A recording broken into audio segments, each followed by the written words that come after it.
EVT, IVT, MVT. These are 3 theorems.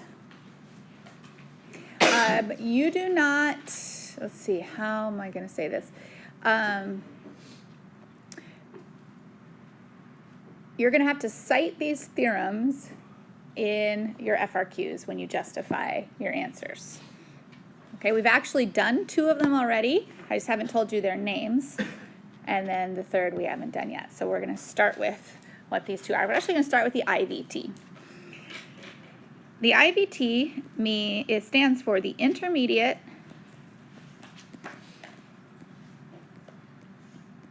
Value Theorem. All of these theorems require a closed interval. If you don't have a closed interval, then you can't cite these theorems, which is sometimes what they'll try and trick you on, like on a, does the MVT apply in this situation, blah, blah, blah, and it won't, and you can say, nope. It's just like L'Hopital. L'Hopital doesn't apply unless it's indeterminate. And these things don't apply unless you're starting with a closed interval and a continuous function. All right, so that's the first thing we got to do, is note that it requires a closed interval.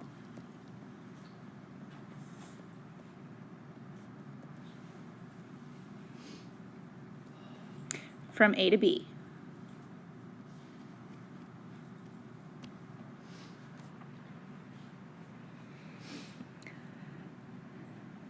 Right? It also requires continuity. So that's another thing. If you don't have continuity, you can't do it either.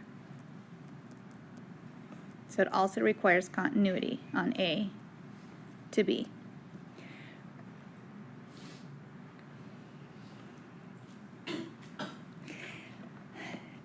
Whenever you hear theorems, you start to think about geometry and you start to think about proofs you had to do in geometry and all this stuff. This is really kind of a logical theorem. Right, I'm going to say it, this is totally informal, my way of saying it.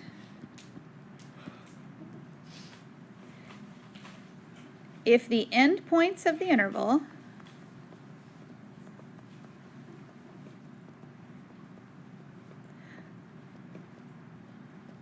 are on opposite sides of the x-axis,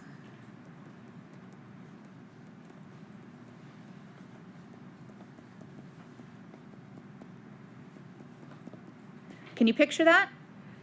Can you picture a function that's continuous and one endpoint is on one side of the x-axis and the other endpoint is on the opposite side of the x-axis, whether it's one's below and one's up or it's the other way around? Can you picture that in your head?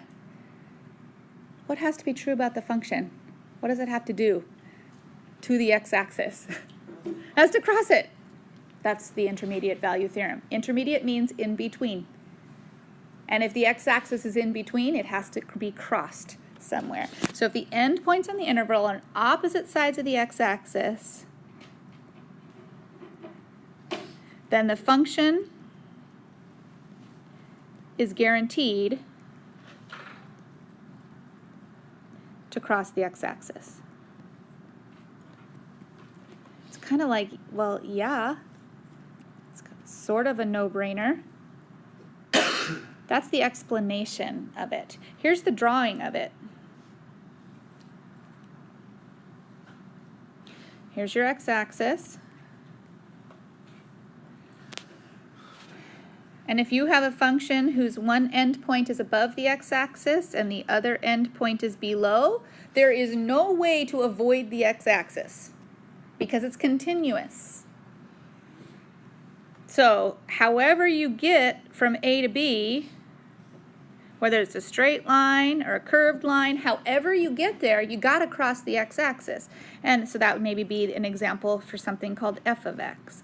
Or the opposite is true. If you've got one below and the other above, you can't avoid the x-axis anywhere. Okay, the x-axis has to be crossed. Your guarantees, maybe that's g of x. So that's an informal way of saying it. The more formal way of writing it is this. if f of a, which is the first endpoint, is less than 0, that means it's below the x-axis. And if f of b is greater than 0, that means it's above the x-axis. Then f of x must equal 0, which means it's crossing the x-axis somewhere between A to B, assuming it's continuous. If it's not continuous, then all bets are off. That is called the intermediate value theorem. Think of intermediate meaning the word between, and think of the x-axis being between the endpoints. That's the IVT.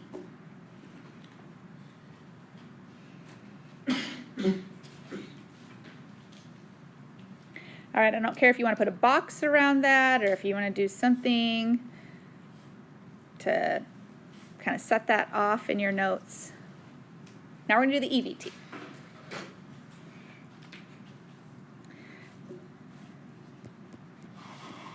All right, the EVT stands for the extreme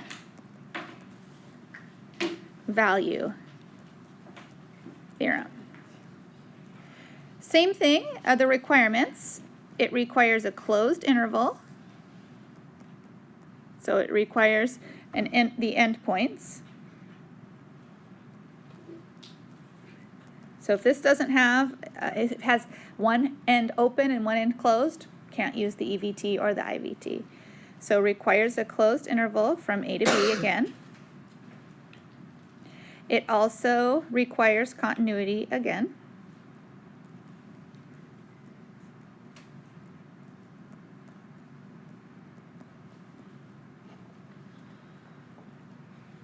And so if both of those things are true, if you have a continuous function on a closed interval, those two things are true,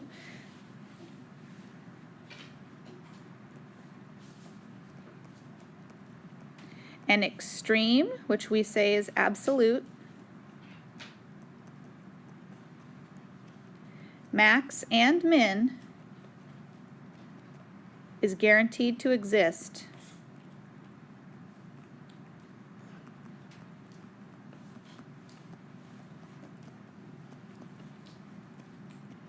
between A to B. So you have to think of the word, all right, if intermediate means between, extreme means max or mins. Every closed interval has a max or a min in it. Even if the max or mins happen to be the endpoints, every interval that's closed has a max and has a min. You can't avoid it. It's guaranteed. It's impossible to draw a picture of a graph that doesn't have a max or a min, assuming that it's closed and continuous. And so the question is, they'll say, given this situation, is there a guaranteed max? Well, you got to look and see if it's closed and continuous, and if it is, you say yes, it's guaranteed a max. Or given this situation, this function on this interval, is there guaranteed a min? Yep, it's closed and continuous, so the EVT guarantees that there will be a min. It's not like your answer is going to be none. No, there is no max. No, there is no min. The only reason you would not have a max or a min is if it wasn't closed or if it wasn't continuous. That's the EVT. So that leads us to the big one for today, which is the MVT. MVT stands for the mean value theorem.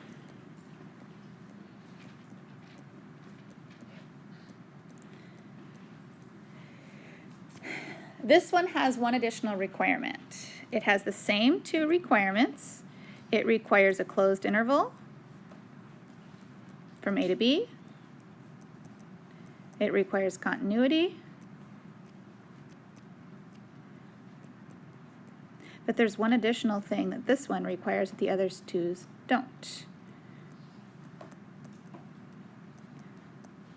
All right, so it has to be closed and it has to be continuous. The third and most important requirement for the mean value theorem is that it requires differentiability, which means you can't have any corners, any cusps, any vertical tangents within the interval that you're looking at. So that is the additional requirement that the mean value theorem has.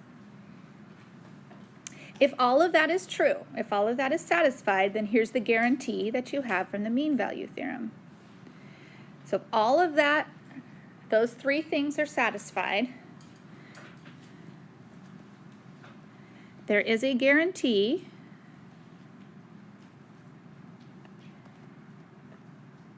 of equality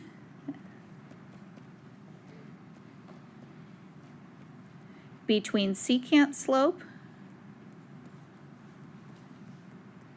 and tangent slope, at least once, if not more than that.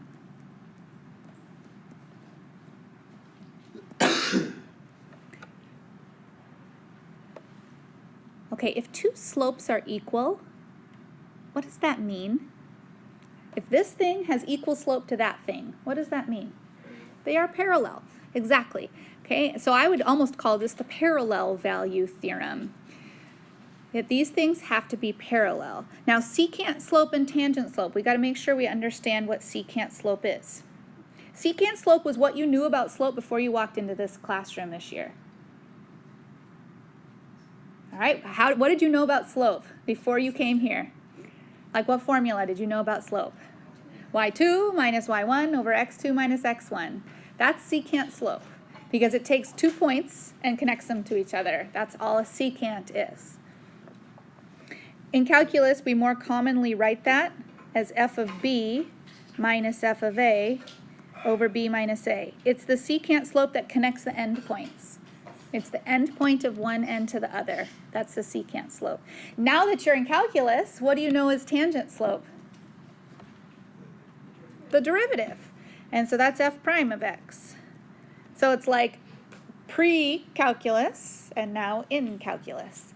The MVT says those two things, those are going to be equal. At least once, and maybe more than that, but at least once, those two things will be equal to each other. That you should be able to solve that as a problem. Let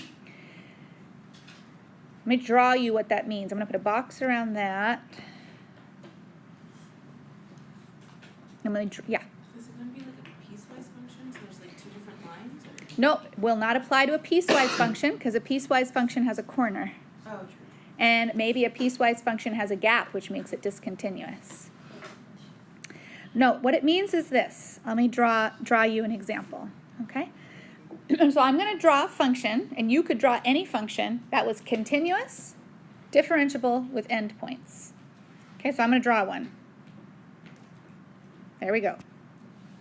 It could look however I wanted.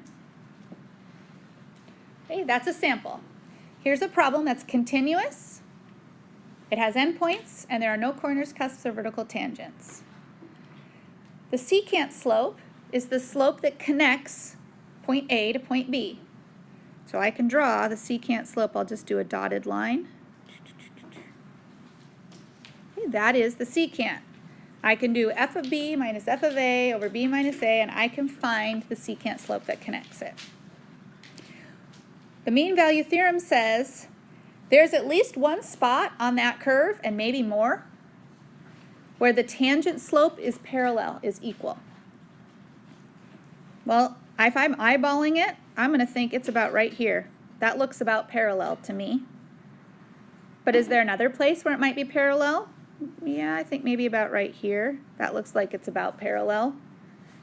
And then maybe again right here. And then maybe a fourth time right about there. Now, you might have lots of them. You might have only one, but you're guaranteed that you're going to have at least one. So no matter what drawing you make, okay, so the drawing could be as random as you want, as long as it's continuous, differentiable, and has closed endpoints, you should be able to draw the secant slope and to find at least one spot where the tangent slope would exist, would be equal. So mathematically, that's the visual. Mathematically, here's what it looks like.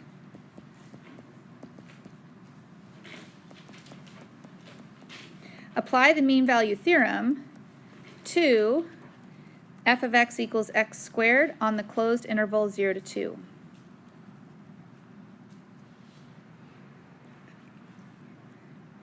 Well, okay, we have my closed interval. X squared is continuous, x squared is also differentiable. So I've got all of those, all of the pieces satisfied.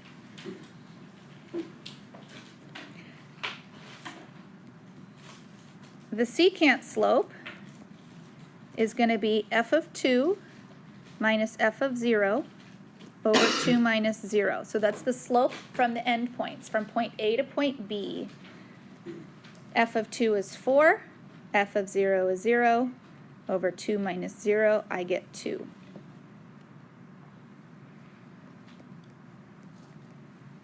The tangent slope is the derivative, which is 2x. To apply the mean value theorem means those two things have to be equal. The secant slope and the tangent slope must be equal to each other. So 2 equals 2x, x must be 1. And so that means there is one place where the tangent would be parallel to the secant, and it's happening at the number 1. So I only had one place where that's satisfied here.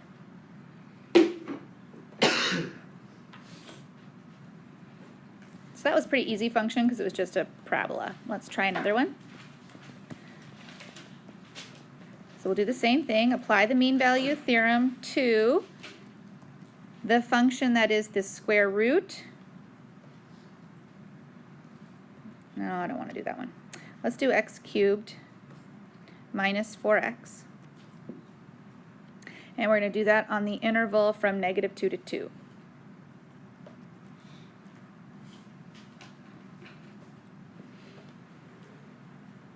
So do a mental check. Is it continuous? Yes, it's a cubic. Is it differentiable? Yes, it's a cubic. Does it have a closed interval? Yes. And so to apply the mean value theorem, you'll first find the secant slope.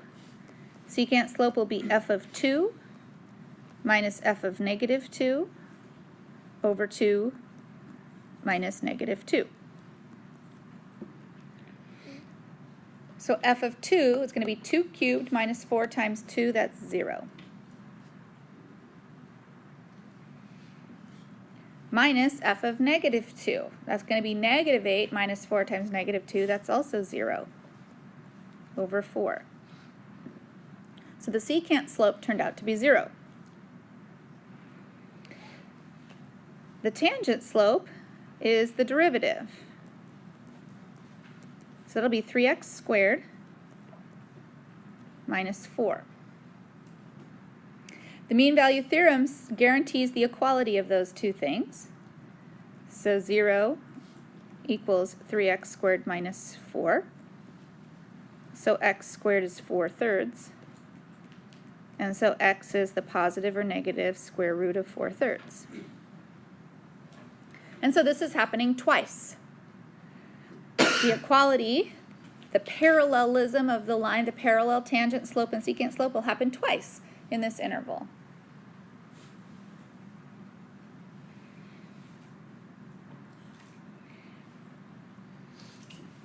Okay.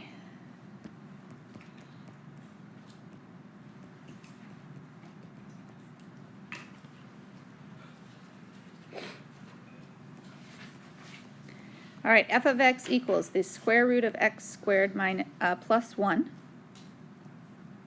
on -1 to 1. Apply the MVT.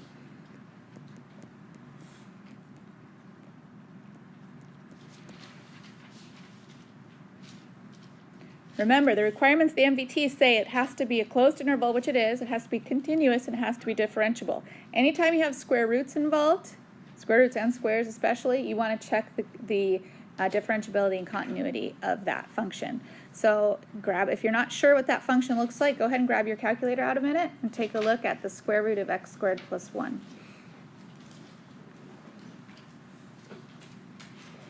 just to make sure it's A, continuous, and B, differentiable on that interval. Applying the mean value theorem, we'll want to do our secant first.